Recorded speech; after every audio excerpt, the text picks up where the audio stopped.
turkey sandwich.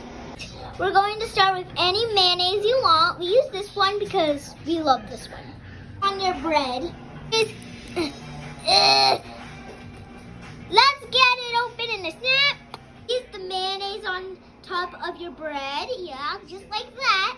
Any knife or fork to spread it out, or maybe like a spoon. Spread it out. Spread, spread, spread, spread, spread, spread, spread.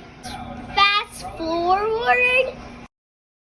Spread it with mayonnaise. You want to like any turkey you want. I'm grabbing this turkey because we like this turkey.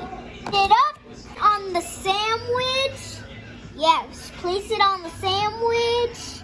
More, seal when it's done. Grab your turkey. You want to grab the other slice and clap it on.